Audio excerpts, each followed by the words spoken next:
Hello friends, आज मैं आपके साथ बिजनेस स्टडीज़ की एक वीडियो लेके आया हूँ जिसका नाम है फीचर्स और कैरेक्टरिस्टिक्स ऑफ पार्टनरशिप। तो चलिए शुरू करते हैं। सबसे पहला पॉइंट इसमें आ जाता है फॉर्मेशन। पार्टनरशिप को बनाना इतना भी ज़्यादा आसान भी नहीं है और मुश्किल भी नहीं है। तो चलिए शुरू करते हैं। It is governed by the Indian partnership act 1932। Partnership बनाने के जो रूल्स रेगुलेशन है वो इंडियन पार्टनरशिप एक्ट 1932 के अंडर है। हमें उन्हीं रूल्स रेगुलेशंस को फॉलो करना पड़ता है। Comes into existence bye legal agreement between partners, जिसको पार्टनरशिप डीड कहते हैं। तो सिंपल वर्ड्स में पार्टनरशिप एग्जिस्ट कब करती है? जब लीगल एग्रीमेंट होता है between partners which contains terms and condition of partners, the ratio of sharing of profit and losses. तो पार्टनरशिप डीड में ज्यादातर क्या लिखा होता है कि टर्म्स एंड कंडीशन क्या है पार्टनरशिप की, and ratio of sharing of profits and losses, कि अगर प्रॉफिट हुआ तो किसको कितना होगा और अगर लॉसेज हुए तो किसको कितना कितना लॉस होगा। वो सारा कुछ एग्रीमेंट में लिखा होता है और उस एग्रीमेंट को हम क्या कहते हैं? Partnership deed. थर्ड इसमें मैंने लिखा है the partners must enter into agreement for carrying a lawful business. तो पार्टनरशिप तभी मानी जाएगी जब आपस में वो एग्रीमेंट करेंगे किसी लॉफुल बिजनेस के लिए। कोई गुंडागर्दी या कोई गैंग बना के इलीगल एक्टिविटीज करने के लिए अगर वो पार्टनरशिप करते हैं तो वो पार्टनरशिप कानून की नज़रों में नहीं मानी जाएगी। समझ गए बात? Next, liability. Liability of all members is unlimited. इसमें पार्टनरशिप में क्या होता है, ज़्यादातर जो जनरल पार्टनरशिप है उसकी बात कर रहा हूँ कि जो मेंबर्स की जो लायबिलिटी होती है वो अनलिमिटेड होती है। अनलिमिटेड लायबिलिटी का मतलब क्या होता है? Partners are individually and collectively liable to pay back the debts of the firm. के कंपनी के जितने भी कर्जे वगैरह हैं वो इंडिविजुअली एंड कोलेक्टिवली वो रिस्पॉन्सिबल होंगे कि उनको वो कर्जे मिलजुल के या प्रॉफिट कमा के वापस चुकाने पड़ेंगे। At the time of loss if the firms assets are not sufficient, अगर कंपनी को लॉस हुआ और कंपनी बेचनी पड़ गई और उसके एसेट्स बेच के भी कर्जा नहीं उतर पा रहा, तो जितने भी पार्टनर्स हैं उनकी पर्सनल प्रॉपर्टी को नीलाम किया जा सकता है। ठीक है, मैं फिर से पढ़ता हूँ। At the time of loss if the firms assets are not sufficient to pay back the debts, then the creditors can have claim over the personal property of the partners. जो पार्टनर्स है उनकी personal property को भी जाके नीलामी करवाई जा सकती है। थर्ड पॉइंट आ जाता है risk bearing. Partners of the partnership firm share the profits of the firm in the ratio specified in the agreement.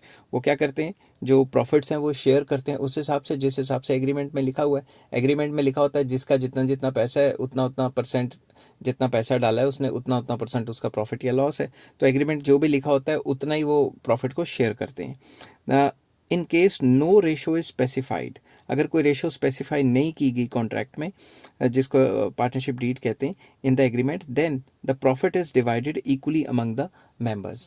अगर कोई लिखा नहीं हुआ कि एग्रीमेंट में नहीं लिखा होगा कितना परसेंट किसके हिस्से आएगा, तो सबके हिस्से बराबर ही आता है। ठीक है, मतलब सबको प्रॉफिट इक्वली डिवाइड होगा। नेक्स्ट आ जाता है decision making. All the partners are allowed to manage the partnership firm. जितने भी पार्टनर्स हैं वो मतलब पार्टनरशिप फर्म में एक्टिवली पार्टिसिपेट करते हैं। They may specify the work area for each partner. हर एक पार्टनर को कह दिया जाता है तू सेल्स संभाल ले, तू प्रोडक्शन संभाल ले, तू बाहर का देख ले, तू एडवर्टीजमेंट देख ले। हर एक को अपना अपना काम बांट दिया जाता है। ठीक है, तो day to day management is carried on by one और two partners, whereas the जो क्रूशल डिसीजंस है ऑल पार्टनर्स आर कंसल्टेड। जब भी क्रूशल डिसीजन लेने होते हैं, जब मेन डिसीजन लेने होते हैं तो सारे के सारे पार्टनर्स को बुलाया जाता है। और जब रोज का काम कोई करना है छोटा मोटा, तो एक दो पार्टनर्स जो रेगुलरली काम कर रहे हैं वो भी वो काम निबेड़ देते हैं या खत्म कर देते हैं। नेक्स्ट आ जाता है continuity. Partnership firm continues till all the partners desire to continue it. Partnership तभी तक चलती है जब तक सारे लोग कह रहे हैं कि हम पार्टनरशिप चलाने को तैयार हैं।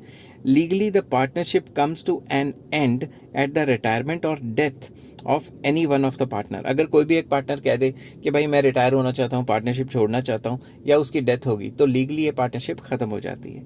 Even after retirement and death, अगर रिटायरमेंट और डेथ हो भी गई तो भी the partnership firm can continue, वो कंटिन्यू कर सकते हैं if all the remaining partners agree.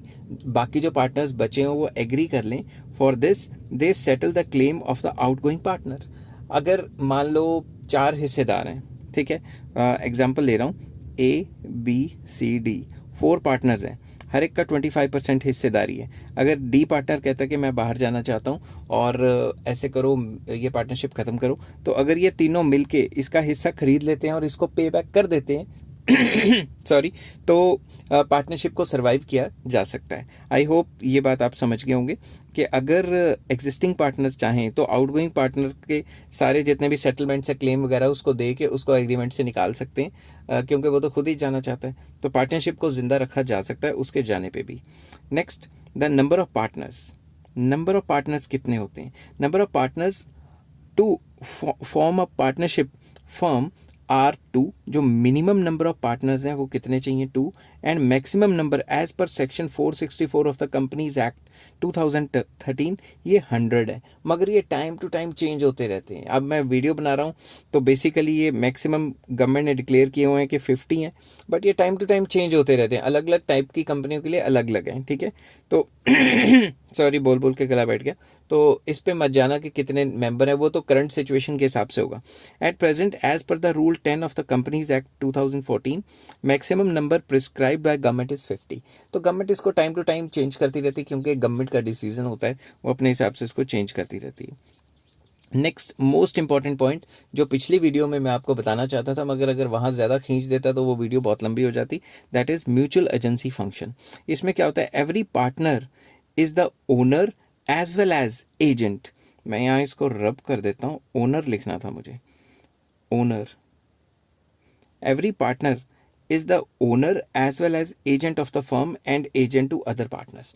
मतलब एजेंसी फंक्शन कहता है कि जो एक पार्टनर है वो पूरी पूरी कंपनी के लिए भी एजेंसी फंक्शन देता है और बाकी पार्टनर्स के लिए भी वो एक टाइप का एजेंट ही है।